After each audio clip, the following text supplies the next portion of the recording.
Hello guys, welcome to my YouTube channel. मैं राजा शर्मा आप सभी का स्वागत करता हूं अपने YouTube channel next gen direct seller पर। पिछली वीडियो में हमने ये देखा था कि एक डायरेक्ट सेलिंग कंपनी क्या लीगल होती है, और लीगल होती है तो कौन कौन सी चीज़ों की ज़रूरत पड़ती है।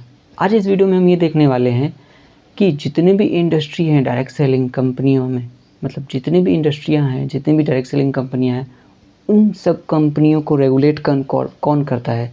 जिस तरह से आप जानते हैं कि जितने भी हमारे भारत में बैंक है, उसको रेगुलेट करने वाली कोई ना कोई ऑर्गेनाइजेशन है, कोई ना कोई संस्था है।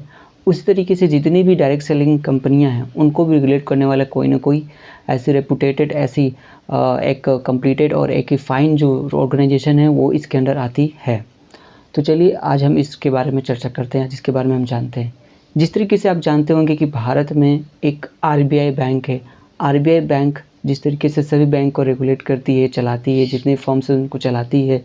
आरबीआई के अंदर बहुत सारी बैंक्स आते हैं, चाहे आप चाहें एसबीआई ले लो, यूनियन बैंक ले लो, एक्सिस बैंक ले लो, कोई बैंक ले लो।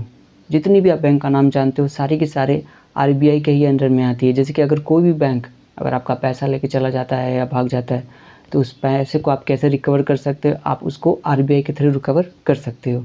आप एक लेटर लिखोगे, आरबीआई उसको क्या करेगी, आपको पैसा उसका रिकवर कर देगी, दे देगी।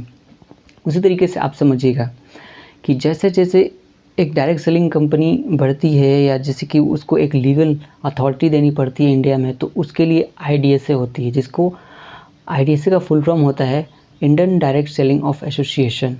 1996 में आईडीएसए भारत में आई थी। भारत में उसका जितने भी प्रोसीजर हुए थे, जितने भी डॉक्यूमेंट्स सब बने थे। अब आईडीएसए के अंदर जितनी भी कंपनियां आती हैं, ये सारी की सारी लीगल कंपनियां होती है। वैसे अभी आईडीएसए के अंदर 25 से 30 कंपनियां काम करती है, जितनी भी डायरेक्ट सेलिंग कंपनियां हैं। और धीरे धीरे इनमें हर साल, हर दिन, या फिर बोलूँ कि हर वक्त कोई ना कोई कंपनी आती है, कोई ना कंपनी ऐड होती रहती है। अगर कोई भी ऐसी डायरेक्ट सेलिंग कंपनी आपके साथ फ्रॉड करती है, चीट करती है, कुछ करती है, तो उसका सारा ज़िम्मा आईडीएसए उठाती है। समझ रहे हैं? तो कोई भी कंपनी में जब आप ऐड होते हैं, या फिर ग्रुप ऑन होते हो, या फिर ज्वाइन होते हो, तो आप उसको एक बार देखो क्या वो कंपनी आईडीएसए के मेंबर है या नहीं है। इस तरीके से आपको एक लीगल और पूरा जानकारी हुआ कि जिस कंपनी में मैं काम कर रहा हूँ या आप सब काम कर रहे हैं, क्या वो आईडीएसए के मेंबर है या नहीं है, और एक लीगल प्रोसीजर के साथ आप आगे बढ़ोगे। इस तरीके से हमारी और सारी वीडियो देखने के लिए हमारे साथ बने रहें। सब्सक्राइब करें, लाइक करें। Thank you so much.